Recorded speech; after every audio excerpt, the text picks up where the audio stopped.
Okay, so this is the Royal Enfield Interceptor. I think it's a beautifully classic looking bike. It's my long-term test bike this year, but I've done 100 miles on it in a month or so because, of course, we're in lockdown. It was lovely. When I first took it out, I was thinking it was kind of, oh, I don't want to say not exciting, but it was just so relaxing. As soon as I got into it, it's just, you keep wanting to stop and just pull over and have a look around. I did stop to take some pictures and an owl flew behind me. I was just like, oh, I love this bike. There's something about the emotions of where it takes you and how you feel when you get places. In that 100 miles, I got 50.3 miles per gallon. It hasn't got a fuel gauge, but just worked that out based on how much fuel I was putting in it from brim to brim. It's just really relaxing to ride. By now, I should have been giving you the about 500,000 mile first review of this. Which would have been my first impressions. Over the year, I'm going to be using this bike for all kinds of things, and once we're out of lockdown, I've got a lot of catching up to do. We'll be doing the usual pillion opinions I do, commuting, touring, back road blasts, everything you'd want to do with a bike. I want to try and cover that through the year, and I'm hoping we'll be able to keep this right through the winter so we can look at how well it weathers. And of course, this is the chrome one, so it's going to take some looking after. And this one costs $6,199. So that's at the top end of the pricing of the Interceptor. The cheapest you can get one is $5,699. That's with a really nice metallic orange paint job. This chrome is beautiful. And actually, when I first saw it, saw the picture, I was thinking, well, actually, I'd prefer a painted one. But now I've got it here, it does look so good. It's just a beautifully simple, classic looking bike. And it won't appeal to everybody, but it is surprising just how many people really seem to hanker after something simple like this, and of course relatively cheap. At this kind of price, it is a bit of a steal.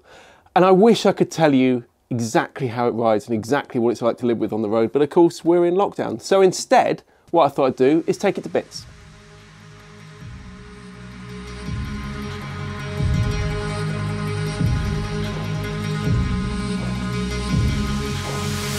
I would have to do this with a full tank of fuel, wouldn't I?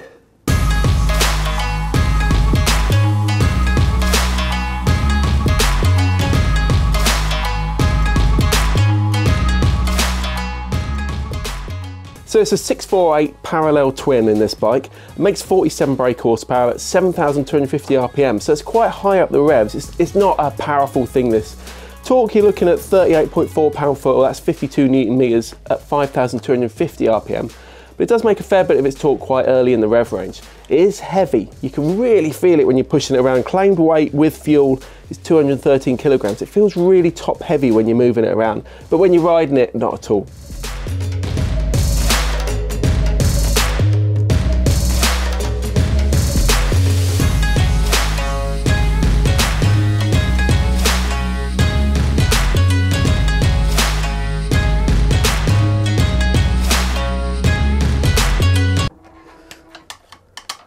Of course, I undid the negative first. Always undo the negative first in your battery, because if you touch the frame while you undo the positive first, it'll short out. As one madman did on the KTM I used to own. It had a nice weld mark on it.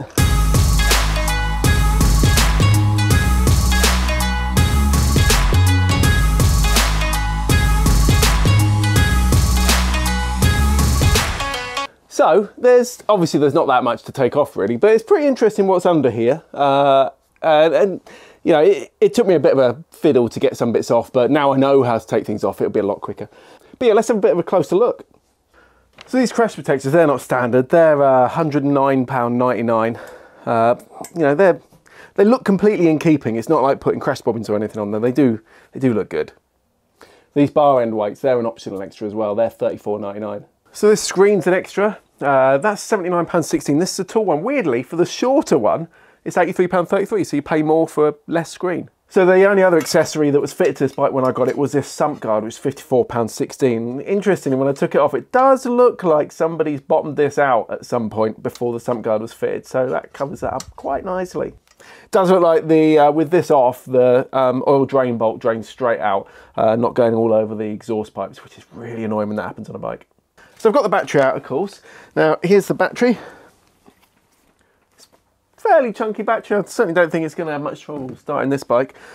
That's covered by this battery cover, which bolts onto there. There's also a clamp that goes on it. So it's a little bit of a fiddle to get out, but you know, put a fly lead on it and then you can keep it charged at any time really. You can see here we've got this, almost looks like an old choke lever or a choke pull, but that's what releases the seat. So you do have to use the key to take the cover off, then you pull that trigger there, then you can get under the seat. But there really isn't much space under this seat. You basically got this bit here, and I've got some straps in there. I couldn't fit any of my locks in there, but what I did find is normally you have the toolkit mounted here. Taking the toolkit out, which I'm never really going to use out on the road, I can get a disc lock in there, so at least I can carry something on there. If I couldn't, I'd use the bike track grab bag and chain across the rear seat. But I am looking at, I'd like to get some kind of small luggage on this, just to make it a bit more practical for what I want to do. But yeah, so I'd recommend a fly lead in there just to make it easy to charge your battery during, you know, if you're laying it up for winter or if you're stuck in a massive pandemic. So it's a bit of a better view of the kind of lack of space under the seat really.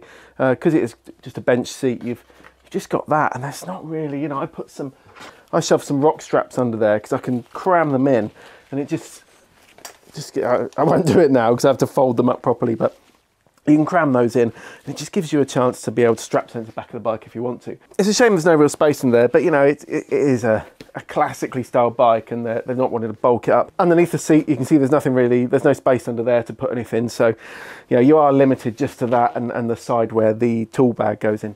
So looking underneath the front, underneath the tank, you can see the ABS pump there, which is kind of interesting. It's tucked out of the way quite nicely. It's a very clean design, you know, the pipe work, the way everything's run is really nice and simple. It's quite impressive. So as here I was struggling to get the tank off because the clip goes on there, but it's really hard to get your fingers in there to squeeze it. And it's good that it's a quick release one. That means that, you know, it's self-sealing, so at least you can get the tank off and it doesn't pour fuel everywhere. It's just a bit of a fiddle to get in there. Putting it back on is going to be much easier. I think it's a beautiful looking engine. You know, it just looks classic. It's a shame then that there's this QR code etched on the cylinder head. But yeah, I've taken this cover off here. Underneath, obviously, you've got your throttle bodies. I think it's neatly done. This is something that Triumph did when they were bringing out some of their more classic style bikes a good few years ago. They're covering up, making it look like they were old carbs. I think Royal Enfield's done this really nicely. I love seeing all this. You know, we've just got an oil cooler up the front. I love seeing these air cooling fins here and on the exhaust manifold. It's just a beautifully clean looking engine, but looking after this is probably going to take some work. You know, 2,500 miles this is done. There's a few little spots of corrosion on it, a few little marks, and I'd expect this one to have been well looked after. Hopefully I'll be keeping it over winter, so I will be looking after it. You know, I will be treating it with ACF 50 and XCP, and I will keep on top of it. And in fact, I have given this a little spray already, but I'll keep on top of it. Honestly, I think if you keep on top of it, it's probably going to last fine. It's just keeping some of its chrome polished. Tell you what, the back of this cover plate is sharp. I wish I'd sand it down now. It does need a little bit of an extra finish on it. I've already cut my thumb on this thing. It's just a little finishing touch that nobody would ever notice until they take it apart. But just a quick run round with a bit of emery paper and that'll be fine. It's just these back edges that are a bit, you know, cut your thumb. So the exhaust is a good looking exhaust, you know, two pipes either side. Finish, so there's a bit of a weird finish on the end of here, the paint over the weld. It's all right. It's little things like that, I think, that kind of show a slight budget, but honestly, at this price and the style of bike it is, it really doesn't bother me. But, you know, check it out, see what you think. So we've got Pirelli Phantom tyres on here. Of my experience of it, it's been great. Michael on the launch said that they felt really good. Apparently they were a demand from one of the test riders that the bikes must be spec'd with these. Front is a standard Pirelli Phantom, the rear is made specifically for this bike. But good to see some quality tyres on here. So as you'd expect, inside the lamp we've got all the connections and the electrics in there. You know, that's what you see on bikes of this style. It hides a lot of that guff away. So we've got a 2-piston sliding caliper on the front and a single piston sliding caliper on the rear. They're Bybury brakes, that means by Brembo. That's the budget arm of Brembo. So, you know, they're good brakes. My experience of it, you know, 100 miles or so, certainly no problems with it whatsoever. Also see we've got braided brake lines on there. Kind of nice to see that on there. It just means, you know, rubber lines work fine for the first few years, but then they start to degrade. Braided lines should last you really a lifetime. This is a bit of a closer look at the clocks. I love dial clocks. I much prefer these to a TFT dash or anything like that, to be honest. Really simple. You've got your speed and your revs, and obviously your idiot lights. Then you've just got trip A, trip B, Odo.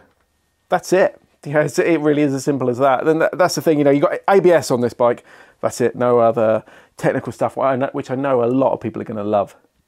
One thing I think lets this bike down just a little bit of these plastic indicators and the plastic taillight, just chromed plastic.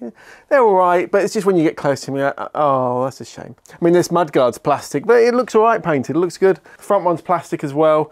You know, I thought they'd have been metal actually, but keeps the weight down and they're not going to rot. So, and they look good. Needless to say, love the spoke wheels. Look great on any bike very well, but needless to say, there'll be a bit more of a paint to clean, and keeping these rims clean be a bit more of a challenge.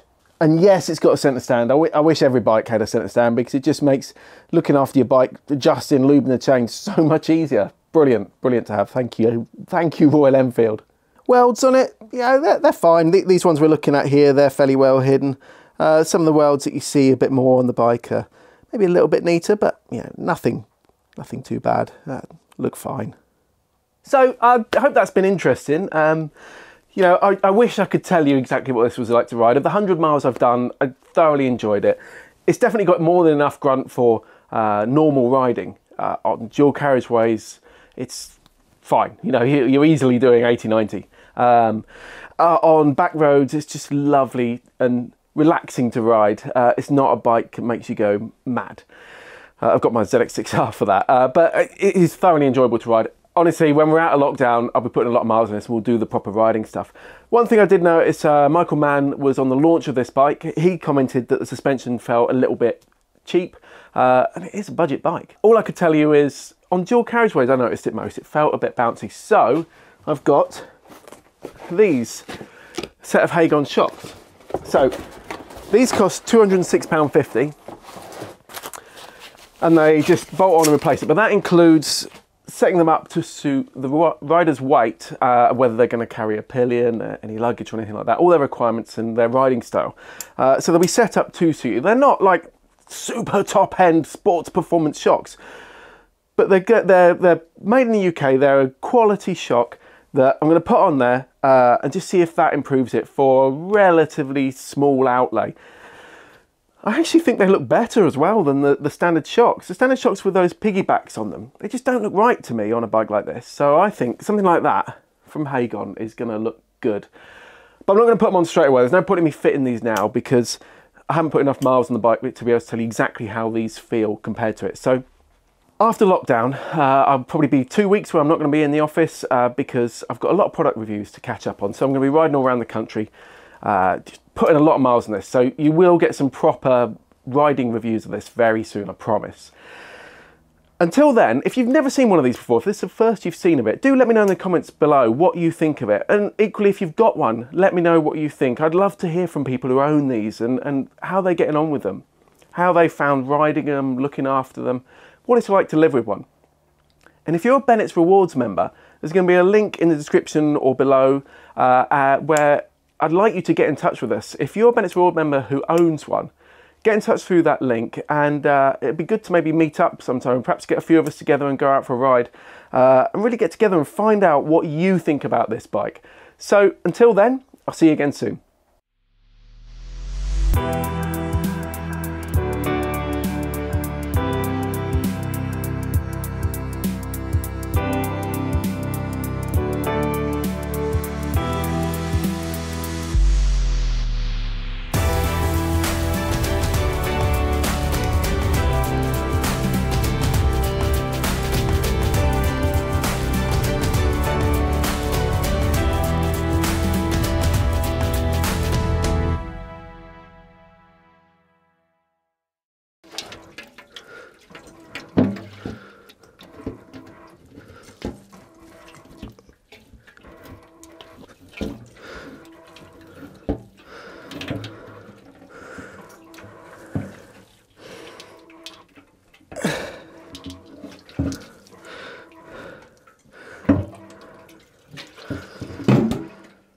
Oh, you fucker.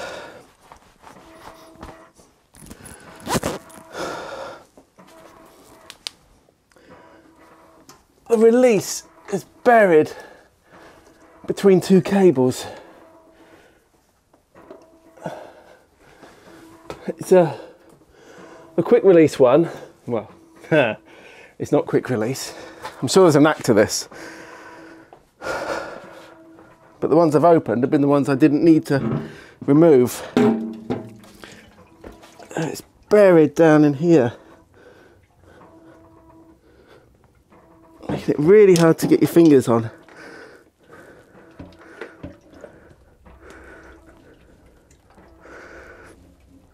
To squeeze.